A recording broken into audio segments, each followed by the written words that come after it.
रायगड जिल्ह्यातील नवीन अपडेट जाणून घेण्यासाठी आपले रायगड या यूट्यूब चॅनलला लाईक करा, शेअर करा आणि सबस्क्राईब.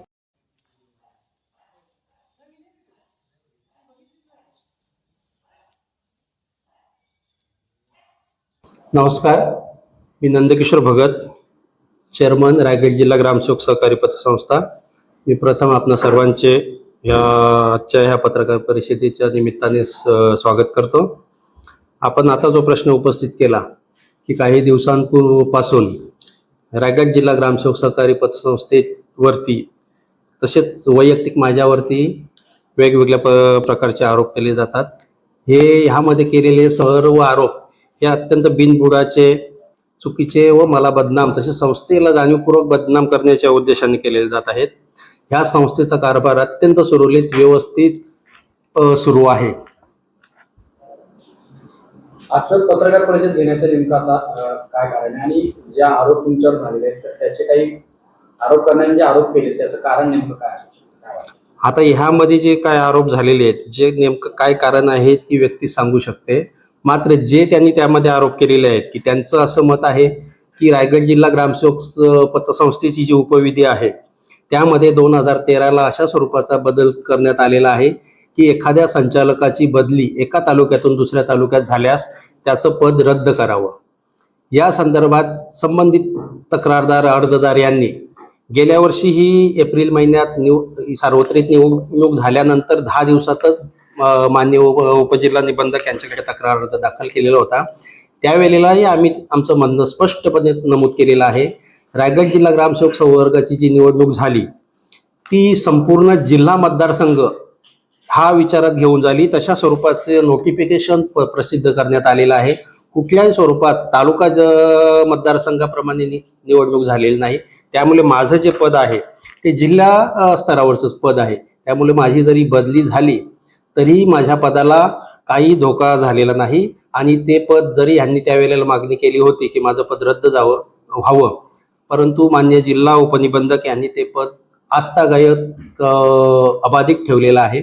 त्यामुळे त्यांच्या मते मी माझं पद गेलेलं असताना जो व्यवहार केलाय असं अजिबात नाही. माझं पद आस्थागायत अबाधित आहे. त्यामुळे संपूर्ण वर्षभरात जो काही व्यवहार झालेला आहे, आर्थिक व्यवहार झालेला आहे, बाकीचे जे काही काम झालेलं आहे ते 100% नियमानुसारच झालेलं आहे आणि या चेअरमन पदावर मी कायम असल्यामुळे ते जे काम केलेले आहे ते योग्य आहे. संचालक त्यांना माहिती देत नाही. संचालक असं वैयक्तिक कुठेही कोणाला माहिती दिली जात नसते. ह्या संस्थेची दरमहा संपूर्ण संचालकांची दरमहा एक मासिक सभा असते. त्या मासिक सभेमध्ये मागच्या सभेमध्ये काय झालं त्याचं इतिवृत्त सर्व सभा संचालकांना दिलं जाते. संपूर्ण महिन्याचा जमा खर्च दरमहा संचालकांना दिला जातो. त्यामुळे अशी माहिती देतली जात नाही असा आरोप 100% हा चुकीचा आणि खोडसालपणाचा आहे. दिलीप दुरे यांना बेकायदेशीररित्या 13 लाख रुपये कर्ज दिलेले आहे आणि आपण कर्ज दिले सुद्धा आतापर्यंत आपण कोणतीही कार्यवाही करत नाही असे त्यांचं म्हणणं आहे.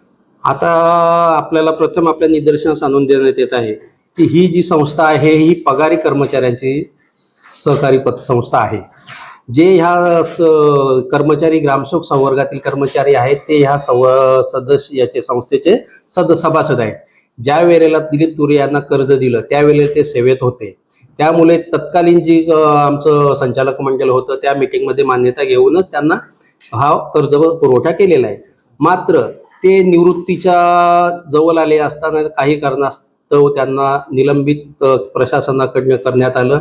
त्यामुळे आजतागायत त्यांच्या काही देणी शासकीय आहेत असं त्यांचं म्हणणं आहे की माझी शासकीय देणी आहेत ती मला मिळालेली नाहीत. ज्या वेळेला ते मला मिळतील देणी त्यावेळेला मी व्याजासहित द्यायला तयार आहे. या संदर्भात मागील महाच्या मासिक सभेमध्ये पण जनरल सभेमध्ये आधी आम्ही त्यांना लेखी पत्र देऊन इथं निमंत्रित केलेलं होतं. त्यावेळेलाही त्यांनी बाबा जे काय आहे माझी सध्या आर्थिक अडचण आहे, मला पेन्शन नाही, मला जे शासकीय देणी मिळालेली नाहीत, त्यामुळे जेव्हा कधी मिळतील तेव्हा मी तुमची व्याजासहित द्यायला तयार आहे, तसं मी हमी पत्र देतो अशी हमी त्यांनी दिलेली आहे. आणि हा एक कर्मचाऱ्यांची संस्था असल्यामुळे आपल्याला त्यांच्यावरती तेवढा विश्वास ठेवणं गरजेचं आहे. सर, महत्वाचा त्यांनी आरोप केल्याप्रमाणे चेअरमन नंदकुमार भगत परस्पर कोणते ठराव अथवा साहित्य खरेदी इमारत दुरुस्ती काम परस्पर खर्च करीत आहेत व ठेकेदाराची निवड स्वतःच्या मते करीत आहेत त्याची कल्पना देत नाही असा जो हे आहे आरोप आहे.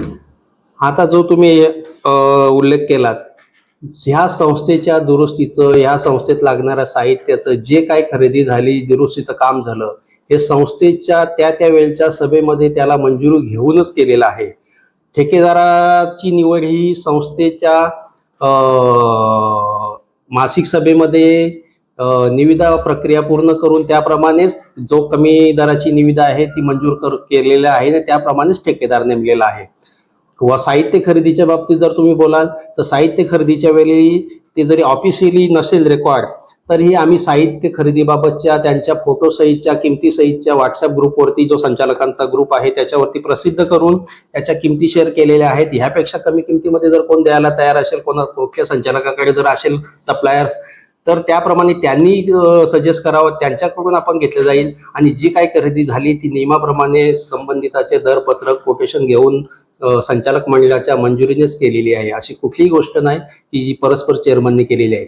त्या वेळच्या सभेमध्ये किंवा इतर वेळेला ज्या संचालकांच्या सूचना आल्या, बाबा आता आपण हे एवढं चांगलं केलंय तर ही गोष्ट करूया, हे केलंय तर हे करूया, ह्या संचालकांच्या सूचनेनुसारच काम झालेलं आहे आणि आता हे जे काम आहे हे आपल्या सगळ्यांच्या समोर आहे.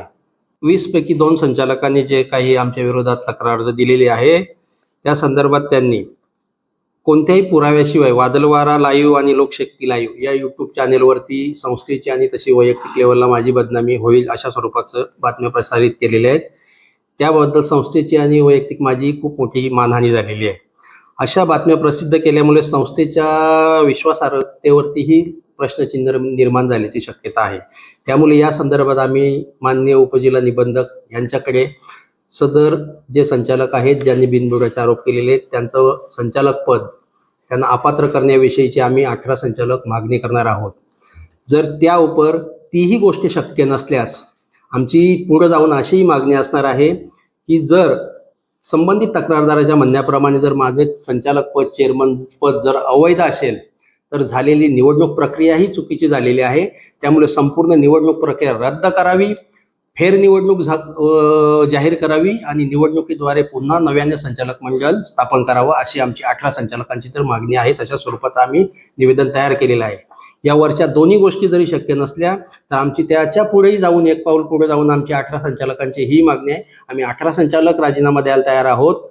18 संचालकांनी राजीनामा दिल्यानंतर बॉडी अल्पमतात येणार आहे. त्या आधारे बॉडी डिझॉल्व्ह करावी, फेरनिवडणूक लावावी आणि नवीन निवडणुकीद्वारे नव्याने संचालक मंडळ स्थापन करावं अशी आमची ठाम भूमिका असणार आहे. 18 संचालक माझ्या सोबत आहेत. आम्ही केलेला कारभार अत्यंत स्वच्छ चांगला आहे. या संदर्भात जरी जिल्ह्यामध्ये काही बदनामीकारक जरी वक्तव्य बातम्या प्रसारित झालेल्या असल्या तरी जनरल सभा आताच आमची मागच्या महिन्यात झाली 26 जून रोजी.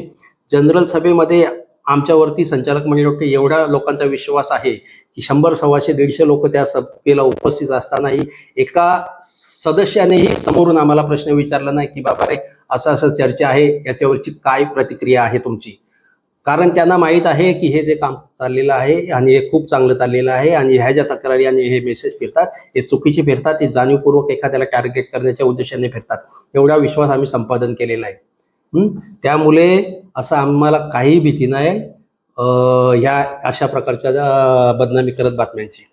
संस्थेच्या संदर्भातला आणि माझ्या संदर्भातला अब्रुनुकसानचा जो विषय असेल की जो तो काय करेल त्याच्यावरती निश्चितच भविष्यात काहीतरी ठोस पावलं उचललं जातील. अध्यक्षांसहित 20 जणांचं संचालक मंडळ आहे. 2 जणांनी तुमच्यावर आरोप केले, त्यांना आजचं इन्व्हिटेशन होतं का? हां, अध्यक्षांसहित आमचे 20 संचालकांचं संचालक मंडळ आहे. त्यापैकी 18 संचालक हे संपूर्णपणे माझ्या सोबत आहेत, माझ्या बाजूने आहे. माझ्या प्रत्येक निर्णयामध्ये त्यांचा सहभाग आहे, त्यांना मान्य आहे आणि त्यांच्या सगळ्यांच्या मान्यतेनेच आपण इथं कामकाज करत आहे. आजही त्यांच्याशी माझं काल बोलणं झालं आपला विषय ठरल्यानंतर. परंतु सध्या आपल्याला माहीत आहे की त्यांना प्रत्येकाला ग्रामसेवक संवर्ग हा कामकाजामध्ये सध्या बिझी आहे. SRAचं काम आहे, त्यामुळे त्यांना काही इथं तिथपर्यंत आजच्या दिवशी येणं शक्य झालं नाही. मात्र जे तक्रारदार आहेत त्यापैकी 2 तक्रारदार आहेत, एक वैभव पाटील आणि आकाश पाटील. त्यापैकी आकाश पाटील इथं आहेत आणि त्यांनी आताच आपल्याकडे लेखी स्वरूपात दिलेलं आहे की माझं या तक्रारीशी काही संबंध नाही आणि मी माझी तक्रार जी गैरसमजुतीने दिलेली होती आणि ती मी माझी मागे घेत आहे. त्याच्यामध्ये एक पत्र असं दिलेलं आहे की वैभव पाटलांनी माघार घेतली की माझी काय तक्रार नाही, पत्र घे, त्याचा संदर्भ जरा सांगत का? नाही, वैभव पाटलांनी नाही तसं माघार घेतलेली. हा तो जो पत्र आहे तो गेल्या वर्षी त्यांनी जो दिलेला अर्ज होता त्यावेळेला त्यांनी तो माघार घेतलेली आहे. त्यानंतर त्यांनी आता हा दुसरा अर्ज केलेला आहे. या अर्जाचा त्याचा काही संबंध नाही. गेल्या वर्षी त्यांनी माघार घेतली, त्यानंतर संपूर्ण वर्षभरात तेही या संचालक मंडळाच्या मीटिंगला होते उपस्थित. संपूर्ण व्यवहार व्यवस्थित सुरू आहे अशा स्वरूपाचा त्यांनी स्वतःहून चेअरमन म्हणून माझं स्वतःचं वैयक्तिक अभिनंदनाचाही ठराव पारित केलेला आहे आपल्या मासिक सभेमध्ये. आणि आता नेमकं त्यांनी हे सगळं करत असताना या उलट परस्पर विरोधी वागून त्यांनी आता पुन्हा हा तक्रार अर्ज दिलेला आहे. अब्रू नुकसानीबाबत असं मी काही सध्या तरी तसं काही विचारात नाही. जेव्हा काही यापुढे जर काही मला वाटले किंवा कुठल्याही गोष्टीचा अतिरेक होतो तर त्यावेळेला मग तसा निश्चितच विचार केला जाईल. मीडिया समोर मांडलेला आहे की आपण नियमाप्रमाणेच कार्यवाही करावी. जर खरोखर संचालक चेअरमन पद जर चुकीचं असेल तर 100% तुम्ही आमची बॉडी डिझॉल्व्ह करा. ही मागणी मी गेल्या वर्षी ठेवलेली आहे, आजही आम्ही त्यांच्या समोर ठेवतो. आम्हाला खुर्चीचा कुठलाही मोह नाही. मी जिल्हा ग्रामसेवक संघटनेच्या सरचिटणीस जिल्हा सरचिटणीस पदावर 9 वर्ष काम केलेलं आहे. 9 वर्षानंतर आम्ही नव्याने बिनविरोध नवीन संघटना निवडून दिली. काहीही आमच्या मनात हे न ठेवता की मला त्यानंतरही पुढं मिळावे, कुठलं पद मिळावा. त्यामुळे आम्ही खुर्चीला चिकटून राहणारी माणसं नाहीत आणि आजचं संचालक मंडळ आहे तेही तसंच आहे.